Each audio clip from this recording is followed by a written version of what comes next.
Goeiemôre vriende, hartlik welkom hier saam met ons in die Vrystaat in hierdie oggend. Dit het vanoggend toe ons by die huis uit is, dit het nie so koud gevoel nie, maar dit is nou nogal redelik verfrissend. Ons gemeente het 3 gasborrels, al 3 van hulle is redelik leeg. So hier sal ons sien die verwarmers maak dit nie op hierdie stadium nie, so ons het nou probeer een vervang, maar hy het dit ook nie gemaak nie. So ons sal in die week sal ons daai foutjie net regstel en dan sal ons daarom weer verwarmers hê vir die oggende. Maar dankie dat jy hier is, dankie vir al die vriende en familie wat ook saamgekom het.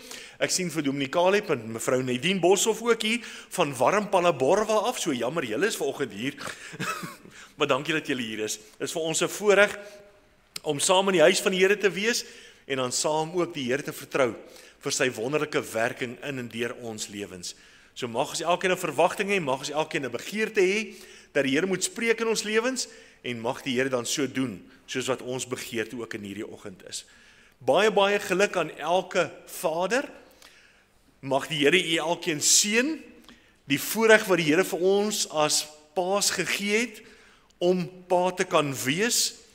So dit gaan nie net oor biologiese pa nie, dit gaan oor die voorreg vir die rol wat ons mag speel in ander mense se lewens. So mag ons daardie voorbeeld wees. Mag dit altyd maar vir ons 'n herinnering wees dat ons 'n verskil moet maak.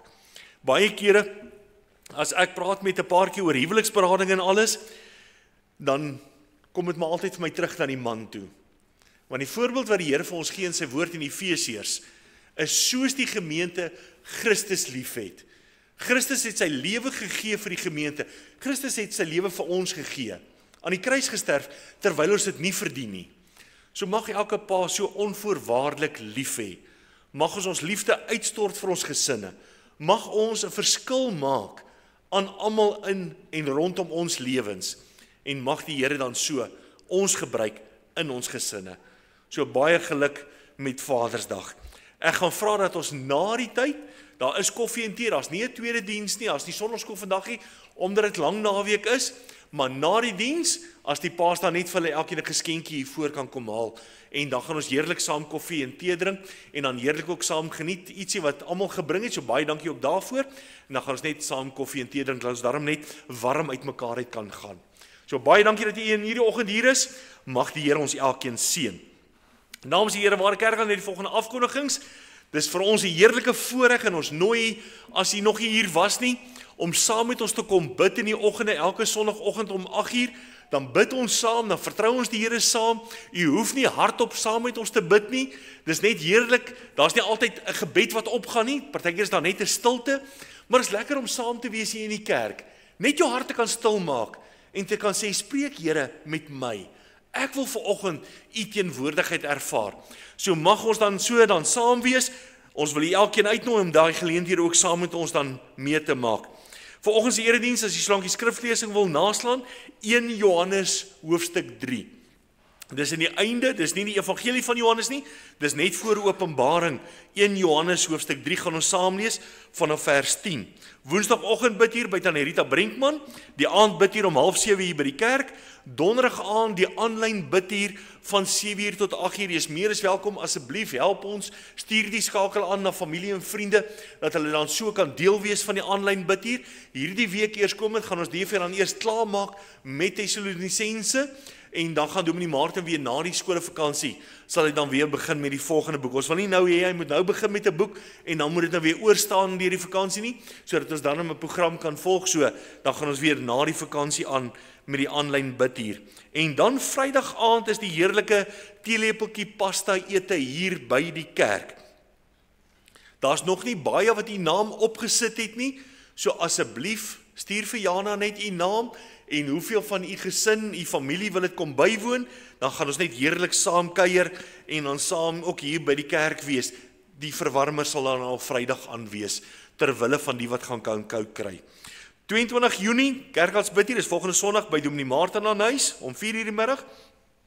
27 Junie tot 21 Julie, skoolvakansie, en dan sit ook die Loftaal konferensie, 28 Junie tot 3 Julie.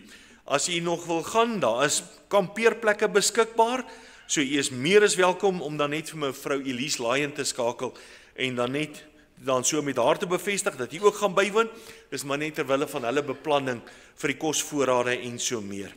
Dan vra ons, dat ons sal saam bid vir die inhoud van ons gebedsbak, vir ons gesinne, vir ons huwelike, vir ons kinders, dan ook vir Rosaanstein, vir klein Martin Du Plessis, vir Tannie Ethel Becker, wat weer in was vir operasie, wat weer terug is by die huis, ons is dankbaar dat sy terug is, maar bid maar saam met die uitdagings wat sy ervaar, en dan vir die hele Viljoen familie, sien ek as amper almal hierso, behalwe Tannie Alet, is vir Wanda wil ons voorbidding vra, vir Tannie Alet, en dan ook vir Nadine wat in was vir operasie, wat ons bly is, sy is ook weer uit en is besig om te herstel.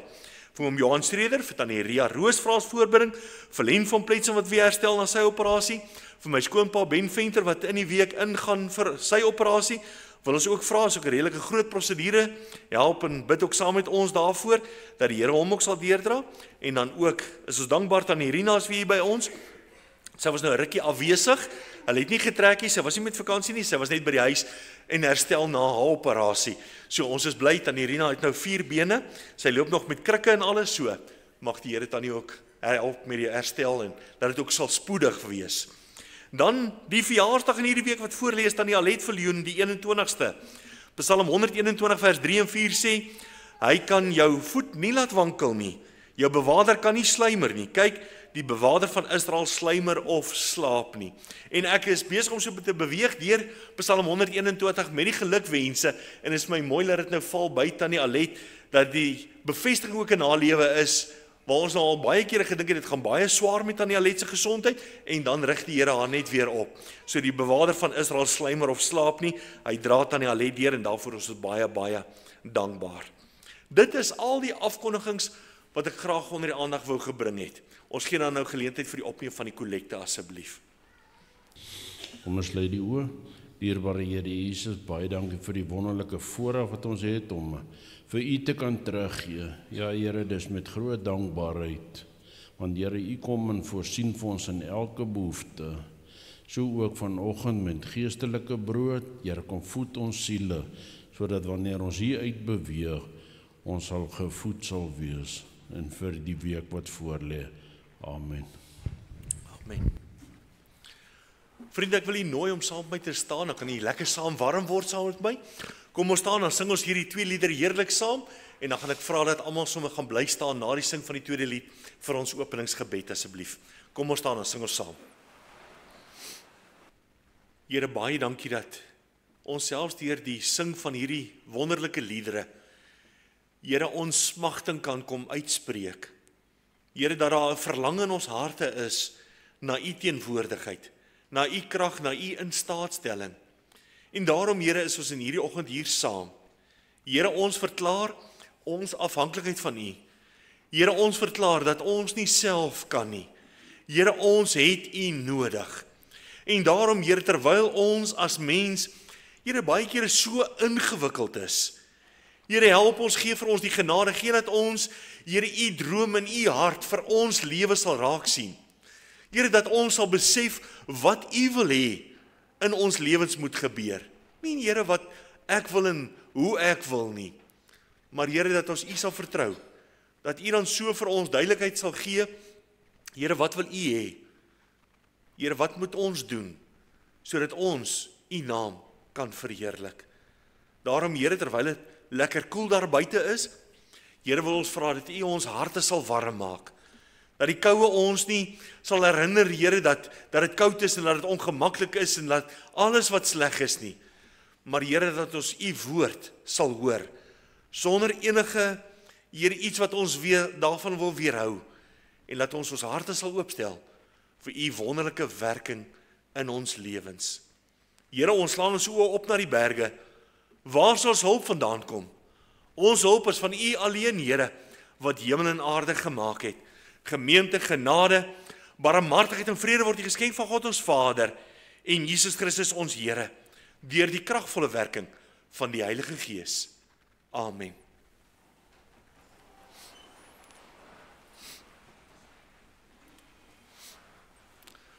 Vriende, vanoggend gaan ons saam die woord van die Here met mekaar deel vanuit 1 Johannes, die sendbrief van die apostel Johannes, Dit was die enigste oorlewende disipel van die Here op die tyd wat hy hierdie briewe geskryf het, die enigste ene van die 12 wat dan saam met die Here die pad geloop het, saam met die Here gewandel het, saam met die Here alles ervaar het. So hy is die enigste oorlewende. Nou skryf hy hierdie sendbriewe aan die gemeentes vanuit sy hart uit, vanuit dit wat hy ervaar het met die Here Jesus Christus, wat hy gesien het en wat hy gehoor het en waarin hy glo.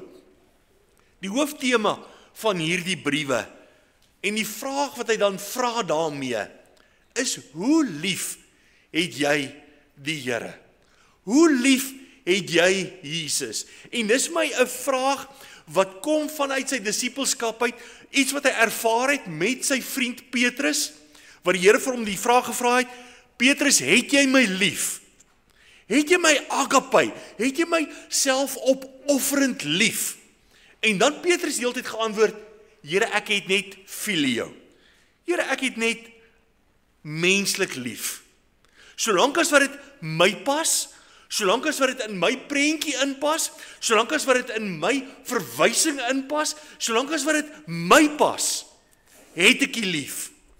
Maar as dit my enige iets kos, as dit vir my enige opoffering vra, Here, dan het ek U nie meer lief nie. Dis wat Petrus gesê het.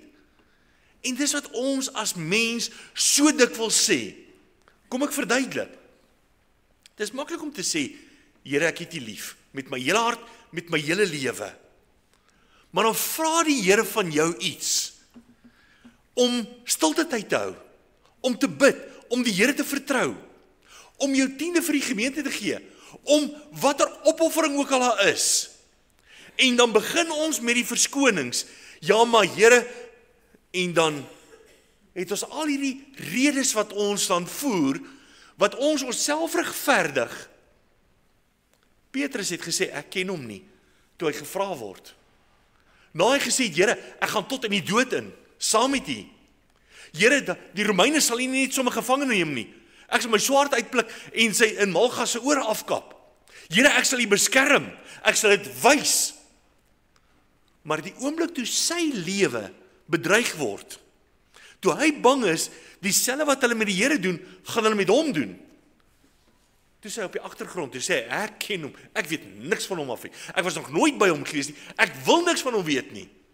En die haan kraai, en die Here herinner hom aan die woorde. Die Here kyk vir hom, deur die skare. Toe die haan kraai, toe kyk Petrus op en hy kyk na die Here, en hy besef, ek het geval. Petrus, het jy my lief? En dit is die vraag wat Johannes vanoggend vra.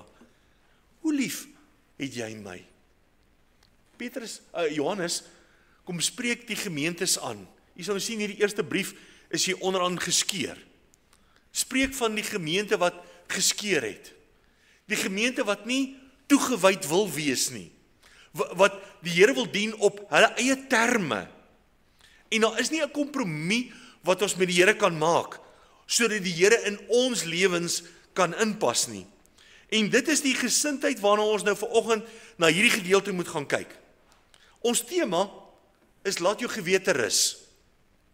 Hierdie gejaagdheid in my kop, hierdie skuldgevoelens moet ons tot rus te bring, sodat ons voluit die Here kan dien.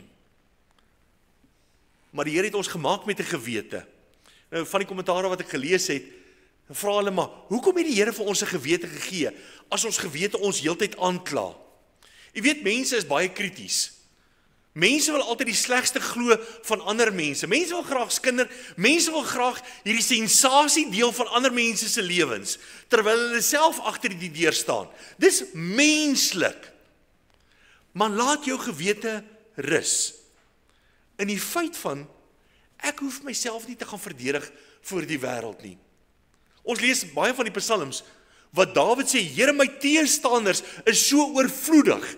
Die wat na my dood soek, Here, die wat my vervolg, Here, die wat dinge teen my kom doen. Wat sê Here? Dan sê die Here, Dawid, wees rustig. Dien jy my? Dis al wat jou verantwoordelikheid is. Maar, die ander kant van die muntstuk, die eintlike rede, oor hoekom ek 'n gewete het, is as daar geraamtes in my kas is. Ek wil nou nie hê, ons moet nou net, laat jou gewete rus, okay, ek kan nou agteroor sit, en my gewete moet nou maar praat, en ek gaan nou nie meer luister na my gewete nie. Die rede oor hoekom ons 'n gewete het, is my gewete herinner my aan wat ek verkeerd doen. En hierdie gedeelte wat Johannes kom skryf, kom verklaar dit so mooi. Hy kom sê, jou hart, jou binneste, daarna moet ek luister, nie na ander se stemme nie. En nou, terwyl hierdie boeke gaan oor, hoe lief het jy die Here, moet ek myself die vraag kom afvra, hoe lief het ek die Here? Ek is bereid om dit te doen, maar net nie dit nie. Die Here kan deel wees van my lewe, terwyl ek by die kerk is, dis 'n goeie tyd, dan kan die Here nou deel wees van my lewe. Die Here kan deel wees van my lewe as ons saam as gesin bid voor ons eet. Die Here kan deel wees van my lewe wanneer dit inpas in my lewe. Maar Here, hierdie ander tye, en dan Here, wil ek nie deel hê van my lewe nie. En ek is ook 'n mens. Ons sê dit nie vir die Here nie, maar ons doen dit. Dis presies hoe ons lewens kom leef. Want ons gee nie die ander aan die Here nie. Ons doen verkeerd. Ons sê die verkeerde goeders. Ons doen die verkeerde goeders. Ek is daarom spyt as ek die verkeerde ding gedoen het, as ek dit net nie weer sal doen nie. Maar as ek myself kan kry, dan doen ek weer die verkeerde ding. Hoe lief het jy die Here? Het jy dit wat jy verkeerd doen, liewer as vir die Here? Nou, my tema is, laat jou gewete rus. Nou klink dit amper of ek nou heeltyd besig is met aankla. Dat ons gaan nie ons gewete gerus kry met hierdie alles nie. Maar ek wil net hê ons moet dit in perspektief sien. Om my gewete te laat rus, moet ek ag gee op wat my hart my oor aankla. Oor die verkeerd wat ek doen. En ek het 'n verantwoordelikheid om dit wat ek verkeerd doen reg te maak. Kom ons lees saam. 1 Johannes hoofstuk 3, en ons gaan saam lees vanaf vers 10.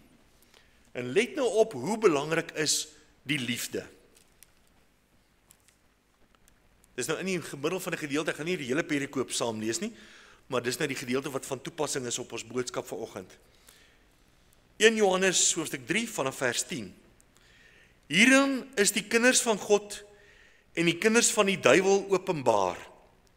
Elkeen wat die geregtigheid nie doen nie, is nie uit God nie.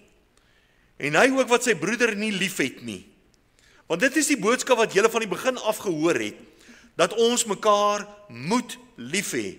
Nie soos Kain, wat hy die bose was en sy broer doodgeslaan het nie. En waarom het hy hom doodgeslaan? Omdat sy werke boos was en die van sy broer regverdig. Verwonder julle nie, my broeders, as die wêreld julle haat nie. Ons weet dat ons oorgegaan het uit die dood in die lewe, omdat ons die broeders liefhet. Hy wat sy broeder nie liefhet nie, bly in die dood. Elkeen wat sy broeder haat, is 'n moordenaar. En julle weet dat geen moordenaar die ewige lewe as iets blywends in hom het nie. Hieraan het ons die liefde leer ken, dat hy sy lewe vir ons afgelê het, en ons behoort ons lewe vir die broeders af te lê. Maar wie die goed van die wêreld het, en sy broeder sien gebrek ly, en sy hart vir hom toesluit, hoe bly die liefde van God in hom? My kinders, laat ons nie lief hê met woorde of met die tong nie, maar met die daad en in waarheid. En hieraan weet ons dat ons uit die waarheid is. En ons sal ons harte voor hom gerus stel. Want as ons hart ons veroordeel, God is meer as ons hart, en hy weet alles. Geliefdes, as ons hart ons nie veroordeel nie, dan het ons vrymoedigheid teenoor God. En wat ons ook al bid, ontvang ons van hom, omdat ons sy gebooie bewaar en doen wat welgevallig is voor hom. En dit is die gebod, dat ons in die naam van sy seun, Jesus Christus, moet glo en mekaar lief hê, soos hy ons 'n gebod gegee het. En hy wat sy gebooie bewaar, bly in hom, en hy in hom. En hieraan weet ons, dat hy in ons bly, aan die Gees, wat hy ons gegee het. Ons lees nou tot daar, uit die woord van die Here saam. Daar word vertel, en dis 'n verhaal wat ek nou raak gelees het, wat ek graag ook aan u wil voorhou. Daar word vertel dat die duiwel op 'n keer bankrot gespeel het, en dat hy al sy gereedskap moes verkoop aan enigeen wat bereid was om die prys daarvoor te betaal.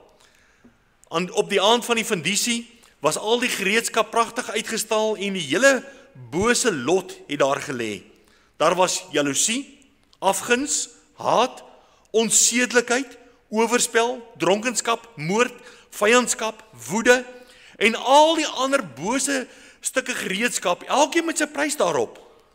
Maar aan die een kant, apart van al die ander gereedskap, het 'n stuk gereedskap gelê wat duidelik al baie gebruik was. Dit het 'n prys gehad wat baie hoër was as al die ander gereedskap. Iemand vra toe aan die duiwel watter gereedskap dit dan was.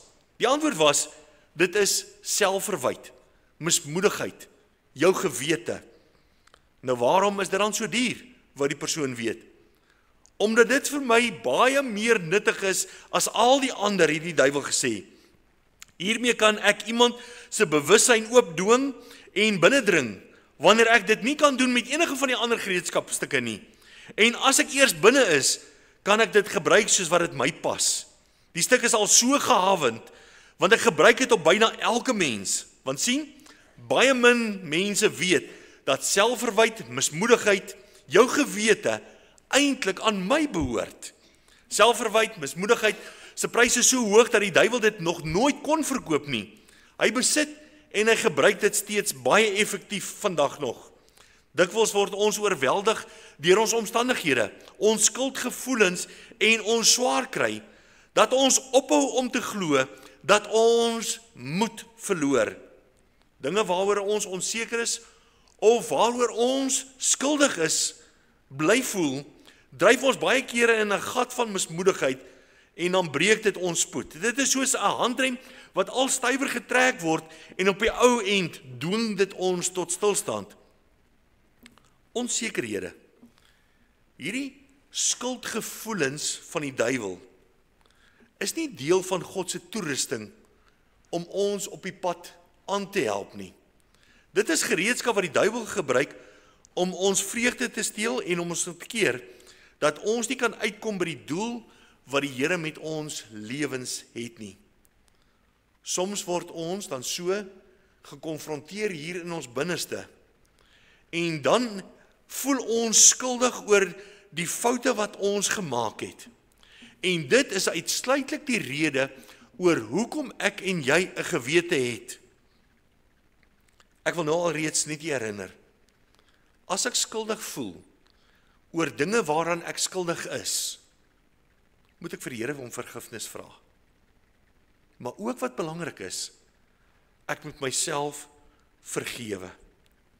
Ons waarde, en hier is my baie belangrik, ons waarde word nie bepaal deur wie ons is, deur wat ons doen, oor selfs hoe ons lewe leef nie.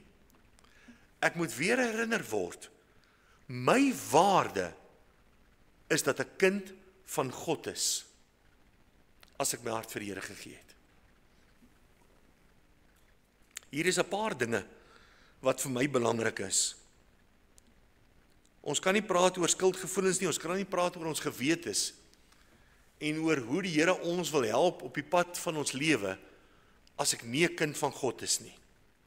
As ek nie weet, en hier moet jou gewete nou die rol speel, moet myself kom aankla, as dit nie so die geval is nie, dan moet 'n dag in my lewe wees, wat ek my lewe vir die Here gegee het. Wat ek gesê het, Here, ek wil u kind wees. Here, maak my u kind. Here, ek besef, ek is nie u kind nie, van die dag wat ek gebore is, omdat u woord dit vir ons leer. Nie omdat ek sleg is nie, nie omdat ek vloek nie, nie omdat ek steel nie, nie omdat ek enige ander, wat ook al verkeerd is, doen nie. Dis nie hoekom ek nie 'n kind van God is nie. Dit is 'n uitvloeisel daarvan, Dis die gevolg daarvan. Maar nou moet ek terugkom op die plek. En dis wat vir my belangrik is van hierdie brief van Johannes. Johannes praat nie oor sonde nie, wat ook al ons as sonde ag nie. Hy praat nie oor vloek en steel en wat ook al nie. Hy praat oor die liefde. En hy sê, as ek nie so lief het soos wat die Here lief gehad het nie, dan sondig ek. Dan sê hy vir my, ek is nie uit God uit nie. Dan sê hy vir my, ek is nie kind van God nie. So met ander woorde, dit gaan nie eens meer oor wat ons sien as sonde nie. As ek liefde weerhou van iemand anderste, dan sê hy, jy is nie uit God uit nie. Dan klaar die woord ons aan. So nou moet my gewete sy werk doen. Is ek kind van God of nie? As ek onseker is, as ek enigstens twyfel, die oplossing is baie eenvoudig. Here, en u kan dit gerus saam met my sê, in die eie gedagtes. Here, terwyl ons hier by mekaar is, op hierdie wonderlike Vadersdag, Here, ek is nie seker nie. Here, ek wil u kind wees. Ek weet, ek het baie verkeerd gedoen. Ek kan dit nie gaan regmaak nie. Here, ek wil dit nie weer doen nie. Here, maak my u kind. Openbaring 3 vers 20 sê dit baie mooi. Die Here sê, kyk, ek staan by die deur en ek klop. En as iemand my stem hoor, dan het jy die verantwoordelikheid om die deur oop te maak. En die belofte is, dat Jesus Christus sal inkom en saam met jou maaltyd hou, en jy met hom. Dis al wat ek nodig het om te doen. As dit my begeerte is. Niemand anders kan dit namens my doen nie. Maar nou kom ons uit by dit wat Johannes nou skryf. Hy sê ons het 'n verantwoordelikheid. Ons skriflesing begin met hierdie maatstaf van ons lewe, waarteen ons eie lewe kan meet. Hoe lief het ek die Here? Hoe lief het ek my medemens? Hoe lief het ek ander mense? Doen ek met my lewe wat God van my verwag? Ja of nee? Daar's nie 'n verskoning nie, daar's nie redes nie. Doen ek met my lewe wat God wil hê ek moet doen met my lewe? Is ek die voorbeeld van die Here se liefde vir ander mense? Lewe ek uit die genade van die Here? Maak ek elke dag staat op die werking van die Here in my lewe? Ja of nee, is die antwoord. Die rede hoekom ek 'n gewete het, is sodat ek myself tot verantwoordelikheid kan roep. Vers 11 van ons geleesde gedeelte. Want dit is die boodskap wat julle van die begin af gehoor het, dat ons mekaar moet lief hê. Nie iets niets nie, dit is iets wat onveranderd is reg deur die woord van die Here. Ons moet mekaar onvoorwaardelik lief hê. As jy nie lief het nie, doen jy nie God se geregtigheid nie, sê vers 10 vir ons. Liefde is die herinnering, dat dit nie oor my gaan nie, maar dit gaan oor die ander mense. Dit gaan nie oor wat ek ontvang nie, dit gaan oor wat ek gee. Ware liefde is vir my die getuienis van opoffering. Is ek bereid om die ekstra myl vir ander mense te loop? Ek praat nie oor sonde nie. Ek is nie maatjies met sonde nie. Ek aanvaar nie ander se sondes nie. Dis nie liefde nie. As my kind verkeerd is daar straf vir my kind. As ek verkeerd doen, is daar nadeel vir my lewe. Moenie so glimlag nie, al trek jy uit die huis uit. Jy's nog nie uit ons sak uit nie.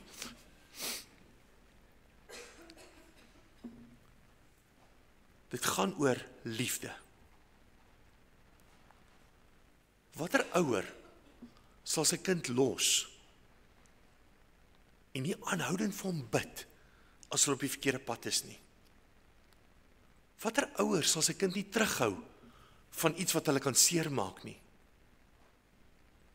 Ek het daardie verantwoordelikheid om na my kind om te sien.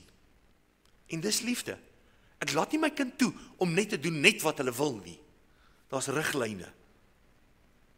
Daar is beperkings. Daar is reëls vir hulle eie behoud. Dit moet so wees. En dit moet so wees in ons lewens. Ek maak nie 'n kompromie met sonde nie. Ek aanvaar nie nou maar net sonde as deel van die pakket nie. Ek moedig aan om op te hou met sonde, om dit te staak in jou lewe.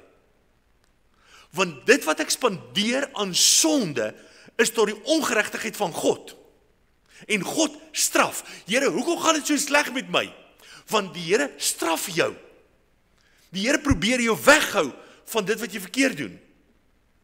En dit sal al hoe moeiliker, al hoe slegter met jou gaan, as jy nie stop met sonde nie. Ware liefde is hierdie getuienis wat ek gee van opoffering. Iets wat ek sal los, omdat dit tot nadeel van ander mense is. Paulus skryf aan die gemeente van Korinthe, terwyl dit 'n baie uitdagende gemeente was, baie verskillende volke en tale en nasies wat in die stad Korinthe was, wat saam nou by mekaar was. En dan sê Paulus iets wat ek nie sommer sal sê nie, selfs as vleis my broeder laat struikel, los ek dit ook. Ek hou baie van proteïene. So selfs as vleis vir jou tot 'n struikeling is, sal ek dit nie doen as jy naby is nie. Ek wil nie vir jou tot nadeel wees nie. Dis liefde. So met ander woorde, daar's niks verkeerd met hierdie vleis nie. Niks verkeerd daarmee nie. Maar as dit vir jou tot aanstoot is, as dit vir jou tot struikeling is, dan los ek dit ook. Want ek wil nie vir jou struikeling wees nie. Want ek het jou lief. Ons moet dit self toepas nou. Ons sal nou uitkom by, hoe kan ons gewete laat rus, maar ons is nou eers besig met die aankla deel. So ons moet nie eers bewus wees van hoekom ek 'n gewete het. Vers 18, my kinders, laat ons nie lief hê met woorde of met die tong nie, maar met die daad en in waarheid. Doen wat van jou verwag word. Al verwag jy dit nie van jouself nie. Doen wat ander mense van jou verwag, positief. Vers 23, en dit is sy gebod, dat ons in die naam van sy seun Jesus Christus moet glo en mekaar lief hê, soos hy ons 'n gebod gegee het. Dis 'n wet. Dis 'n vereiste. Dis nie 'n onderhandeling nie, daar's nie voorwaardes nie, daar's nie 'n maar nie. Dis wat die Here van ons vra. Ons tweede gedagte. En nou raak dit 'n bietjie uitdagend. Want die Here sê vir ons, ons moet lief hê. Maar nou kom sê Johannes vir ons, maar die wêreld sal jou haat. Vers 13, verwonder julle nie my broeders, as die wêreld julle haat nie. Die wêreld is onregverdig. Ons kan nie daaroor stry nie. Die wêreld, nou, wat die wêreld vir ons kom leer, die wêreld gee jou die reg om jou eie man te staan. Die wêreld gee jou die reg om jou eie regte te laat geld. Die wêreld gee aan jou die reg om te kry wat jou toekom, want jy verdien dit. Die wêreld gee 'n geleentheid vir iemand, maar is 'n geleentheid wat my ontneem is. So nou moet ek opstaan vir myself, sê die wêreld, want ek moet dit kry. En dis waar ons dit mis. Dit is waar haat 'n rol kom speel. Ek haat die ander persoon, want dit wat hulle het, wil ek gehad het. Haat is in wese om iemand die reg tot lewe te ontneem. Die voorbeeld wat vir Johannes vir ons hier voorhou, kom uit Genesis uit, van Kain en Abel. Kain en Abel, twee broers. Twee broers wat 'n offer aan die Here bring. Albei van hulle. Die Here gee 'n baie spesifieke opdrag. Kain, ek gaan doen soos wat ek wil doen. En die Here moet tevrede wees met dit wat ek doen. Wat ons as mens sê. Ek sal die Here dien wanneer ek die Here wil dien, hoe ek die Here wil dien. Want ek het 'n reg daarvoor. Dis wat ons leer van menseregte. Abel doen wat God van hom verwag. Abel se offer word aangeneem deur die Here. Kain se offer word nie aangeneem nie. Niks wat Abel gedoen het nie. Kain was verantwoordelik vir sy eie offer, Abel vir sy eie offer. Abel het nie gemaak dat Kain se offer nie aangeneem word nie. Kain haat sy broer. Hy slaan sy eie broer dood. En die Here vra vir hom, waar is jou broer? Kain sê, is ek my broer se oppasser? Die Here sê vir hom, nee Kain, jou broer se bloed roep tot my in die hemele. Want jy het hom doodgeslaan. Omdat jy haat in jou hart het. Moet nou nie dink, ek gaan nou nie iemand doodslaan nie. Ek haat daarom nie so baie nie. Dit gaan nie oor die doodslaan deel nie. Dit gaan oor die gebrek, die aanwesigheid van liefde. Dis die probleem. Die wêreld sal jou haat, omdat jy God opreg wil dien. Ek wil nie vir u menslike voorbeelde gee nie. Maar jy al iemand gesien wat sy lewe verander het. En ek wil nou nie altyd praat oor spesifieke sondes nie. Maar as een wat baie spesifiek is, wat jy sommer dadelik 'n verandering kan sien. As iemand nie meer drink nie. Het jy gesien, hulle is dadelik uit hulle vriendekring uit. Daai vriende wil nie meer saam met hulle kuier, want hy wil nie meer saam met ons drink nie. Was dit my vriende? Was nie jou vriende gewees nie. Hulle wil net nie alleen sleg wees nie. Hulle wil net nie alleen sonde doen nie. Hulle wil darm, dat jy saam met hulle, dan voel ons nie alleen nie. Dis nie vriende nie. Maar dit voel onregverdig, want die Here sê, ek moet lief hê. Ek moet bly liefde gee. Ek moet bly dit wat die Here in my hart werk, kom verstaan en verkondig met my hele wese, met woord en met daad, moet ek die liefde van die Here uitleef. Ek kan, en ek wil nou amper sê ongelukkig, ek kan ongelukkig nie die liefde weier van iemand, omdat hulle sleg is nie. Hierdie liefde skreeu, hierdie liefde huil, met 'n smeking, dat die lewe reggemaak sal word. Hoor die vermorsing van familie wat jou lief het en jy is nie bereid om reg te maak nie. Jy sal voor God daarvoor verantwoording moet doen. Kom ons kom nou by die gerustige deel. Die derde gedagte is laat jou hart gerus wees. Vers 19. En hieraan weet ons dat ons uit die waarheid is en ons sal ons harte voor hom gerus stel. Die Here sê, ek as kind van God is uit die waarheid. God weet alles. God weet as ek reg is. Moet ek as mens dan my standpunt gaan verdedig voor ander mense as hulle my vra, maar die Here het dan met die bruilof te Kana, het hy water in wyn verander. So wat is nou die probleem om te drink? Jy misgis jou. Dit is nie alkoholies gewees nie. So moenie jouself probeer verontskuldig en jouself die reg gee om verkeerd te doen en dan die Bybel te gebruik om jouself te regverdig nie. Dis krimineel. Dis sondig. Ek hoef myself nie te verdedig voor die wêreld nie. Ek hoef nie vir die wêreld my besluite te gaan verduidelik nie. Die wêreld hou van sensasie. Die wêreld hou daarvan om te sê, ja maar hy, ja maar daai persoon.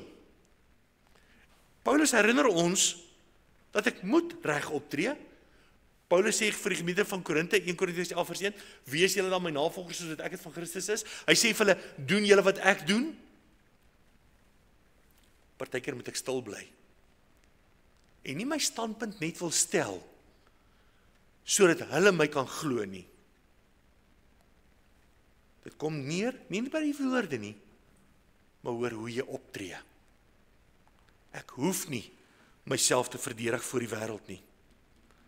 Maar, laat jou gewete gerus wees, as ek verkeerd in my lewe het, en ek sê dit met die grootste liefde van die Here, as daar verkeerd in my lewe is, die Here vergewe onvoorwaardelik. Daar is soveel voorbeelde.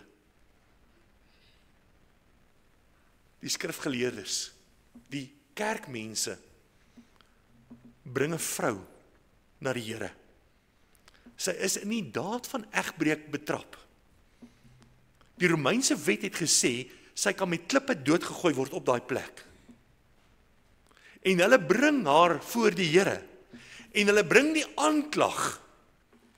Sy verdedig haarself nie, want sy is skuldig. Die wet sê, sy moet doodgegooi word met klippe. En die Here vra vir hulle, die een van julle, wat sonder sonde is, wat perfek is, gooi die eerste klip. En hulle het een vir een weggeloop. Nie die vrymoedigheid gehad, om haar dood te gooi nie. Want elkeen het iets gehad wat hulle oorskuldig gevoel het. En die vrou staan toe alleen by die Here. En nou onseker, wat gaan nou gebeur?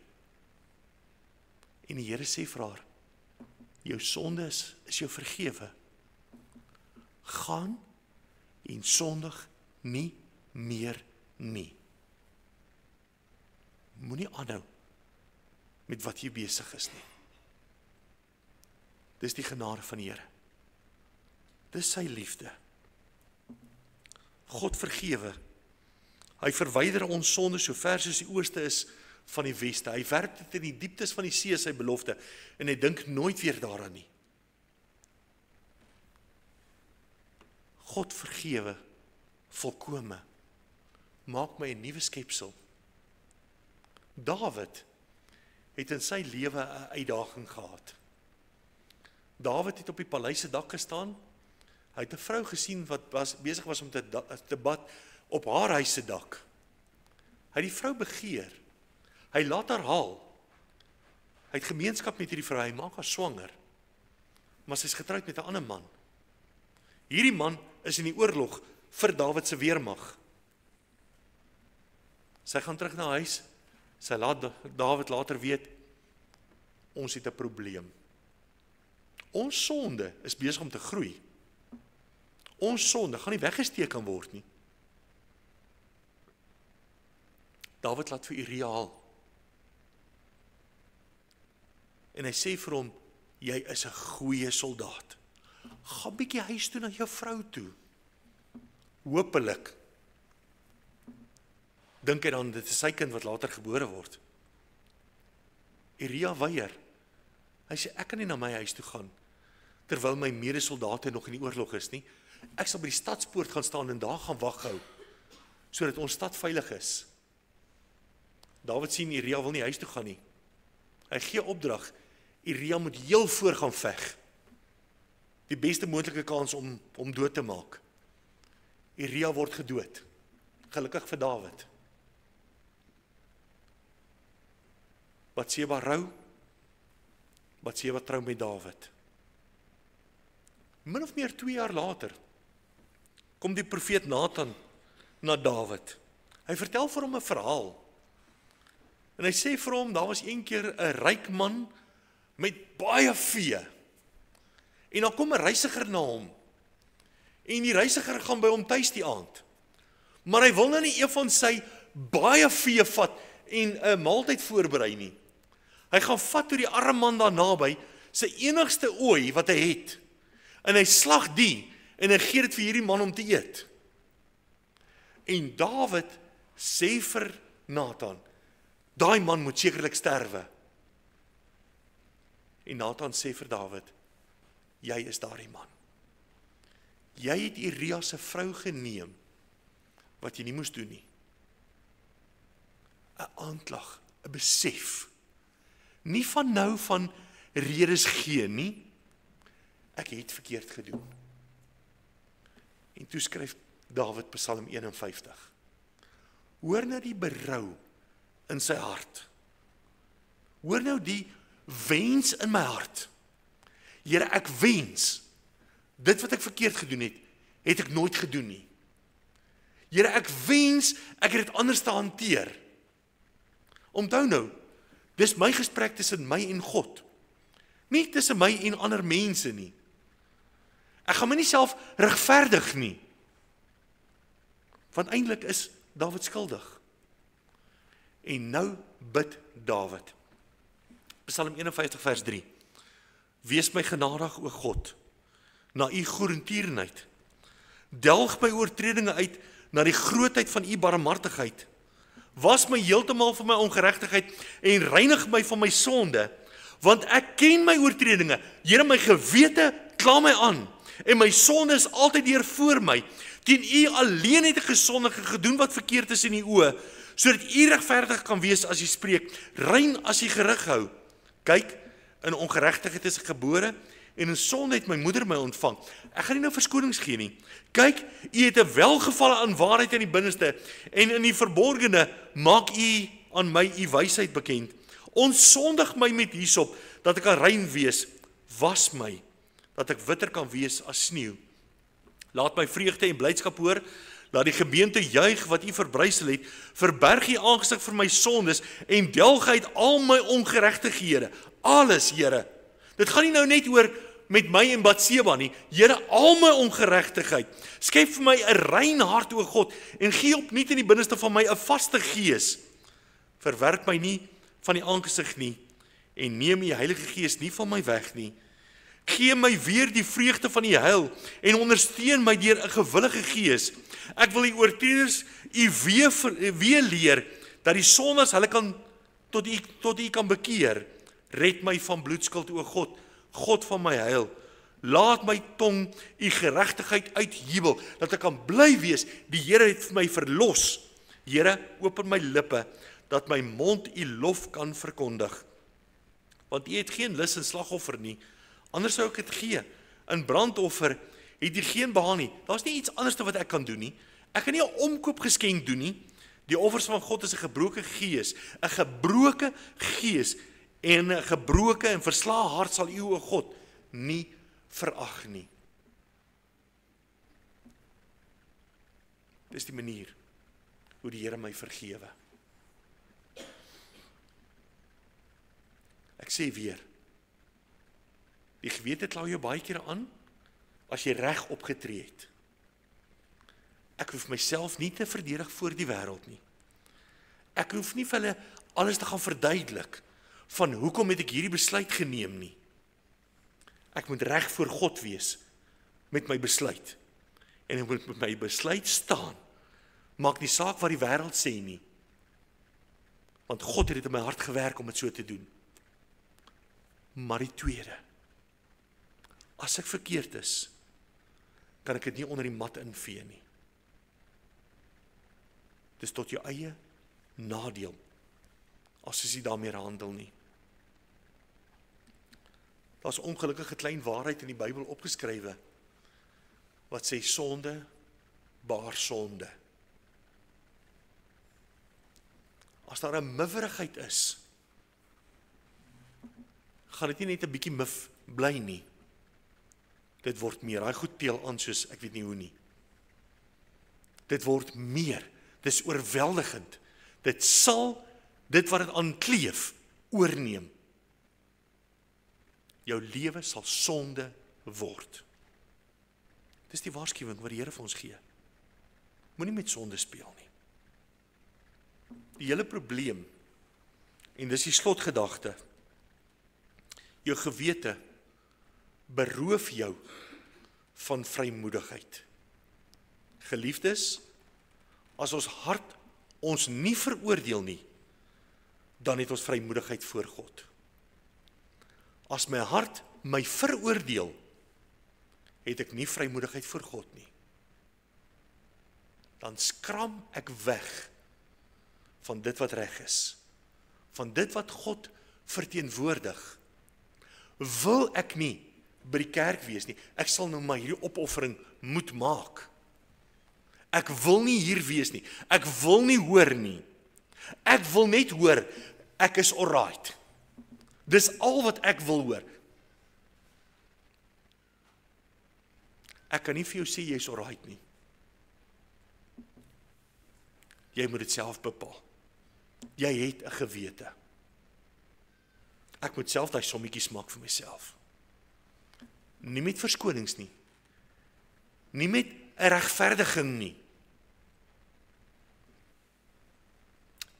Vers 21 weer. Geliefdes, as ons hart ons nie veroordeel nie, dan het ons vrymoedigheid voor God. Dit gee dat ek kan bid tot die Here. Dat ek die Here kan vra om in my lewe in te werk. Die Here gee vir ons die vrymoedigheid om dan hom te bid, hom te vertrou vir die toekoms. As my lewe nie reg is voor die Here nie, is daar 'n blokkasie. Daar is iets wat my weerhou van dit. En ek moet dit regmaak. En ek kan dit nie self doen nie. Ek moet die Here vra daarvoor. Hoe doen ek dit? Soos Dawid. Here, ek is bitterlik jammer oor wat verkeerd gegaan het. Ek weet self nie eens hoe ek op hierdie plek geëindig nie. Here, vergewe my. En wat vir my belangrik is, as ek dit vir die Here gevra het, moet ek myself ook vergewe. Wat vir my interessant is, as die Here vir ons sê, hy werp ons sondes in die dieptes van die see, dan sê hy, en hy dink nooit weer daaraan nie. Is my sonde dan weg? Of is dit net in die diepte van die see? En die Here maak die keuse om nie weer daaraan te dink nie. So, dit is deel van my geskiedenis. Dit was 'n deel van my lewe gewees. Dit is nog daar. Die bewyse daarvan is nog daar. Maar God sê, hy dink nie weer daaraan nie. Ek word nie gebreinspoel nie. My verlede bly my verlede. Maar dit is presies waar dit moet wees. My verlede.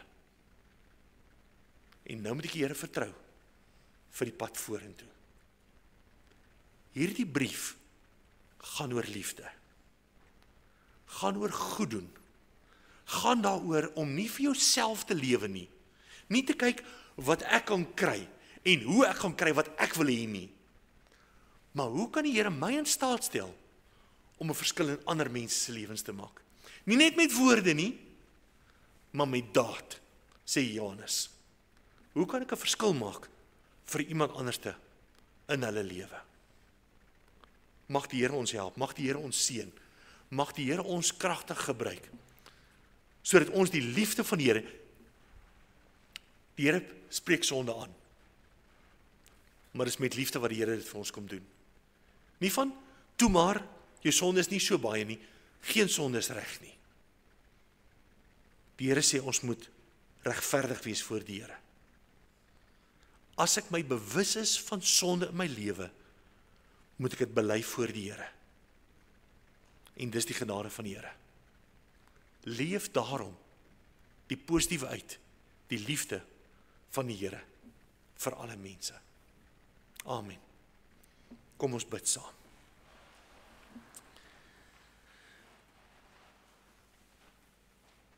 Here, baie dankie vir u woord.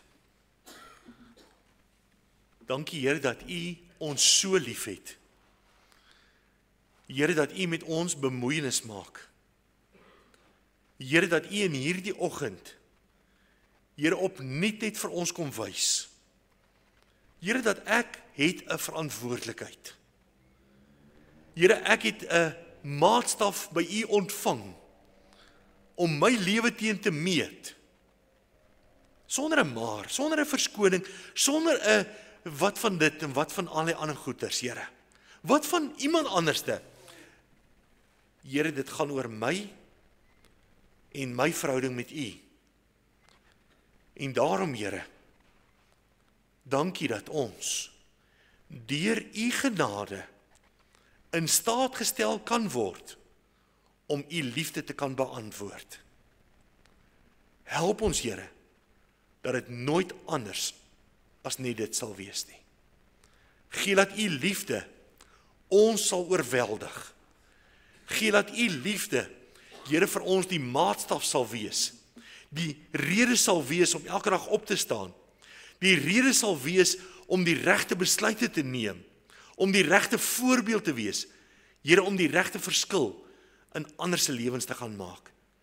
Help ons, Here, wees my arme sondaar genadig, roep ons tot U, Here. Gee dat ons, Here, U alleen sal eer. Ons loof en ons prys U naam daarvoor. Amen.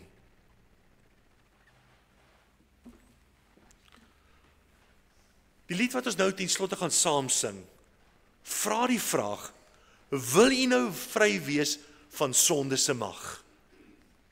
Jou keuse, jou vraag, dit wat jy moet beantwoord, niemand anders nie. Wil jy vry wees van hierdie sonde wat oor jou lewe is? Kom ons sing dit, met hierdie vrymaking wat die Here ons wil kom skenk. Kom ons staan en sluit ons af met die sing van hierdie lied. Vriende, ek het hierdie woord nie gekies omdat ek gedink het, hier gaan sekere mense wees in die gehoor en daarom wil ek hier nou gou net iets kom sê van sonde en alles nie. Dis die liefde van die Here hierdie. En hierdie boodskap het ek al 2 weke terug begin voorberei vir hierdie Sondag. So daarom vertrou die Here vir 'n wonderlike werking in jou lewe. Ontvang die seën van die Here. Die Here sal jou seën en jou behoed. Die Here sal sy aangesig oor jou laat skyn en jou genadig wees. Die Here sal sy aangesig oor jou verhef en aan jou vrede gee. Amen.